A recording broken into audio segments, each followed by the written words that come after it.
Hey you guys, this is Moist Andy, and here you have in front of us is a nice oscillating circuit that uses this chip here called the NE555, which just creates a square wave.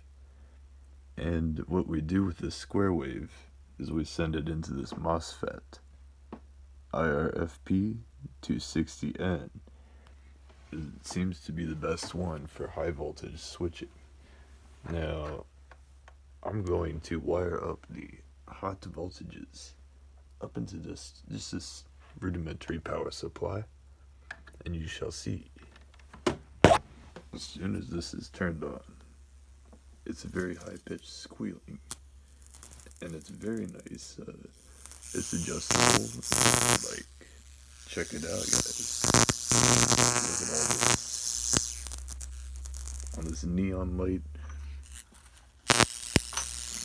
And what you got here is an adjuster.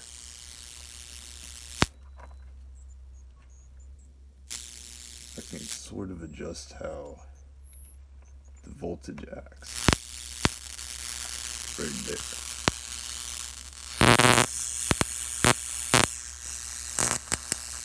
So you got about 40 amps going through that. And like these are nice and piping hot. This heat sink, I put the thermal paste on it.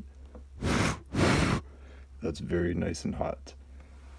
It's probably not designed to run for more than brief periods amount of time. But that's just the way I designed this.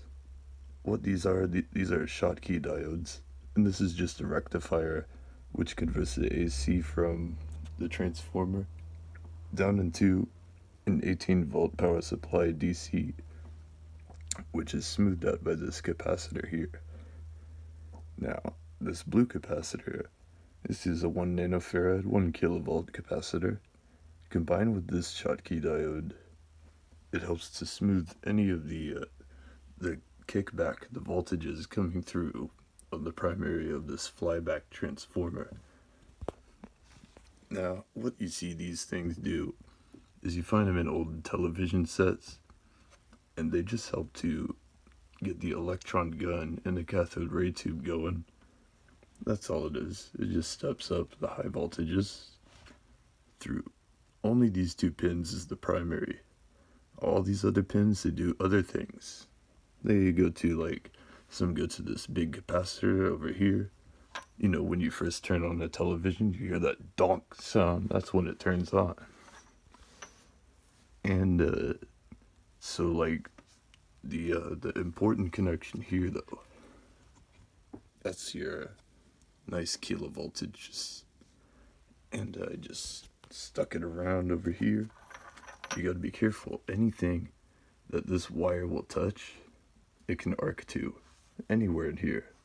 So after it's finished, if you just tap it onto that ground pin, you see the ground pin down in here, that's where it's all grounded at. So just make sure when you mess with stuff like this, like open wiring, that it's all unplugged. This is the plug right here. You don't want to mess around with this, folks. It could be very lethal if you do not know what you are doing. But if you're very careful, you can design something just like this. I just don't want to be responsible for anything that you do, because it could end up being quite lethal. As you see,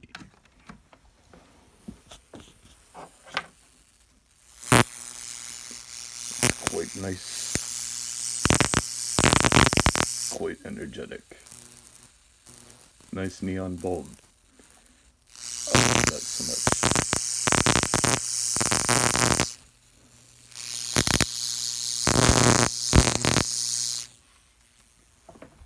Okay, guys.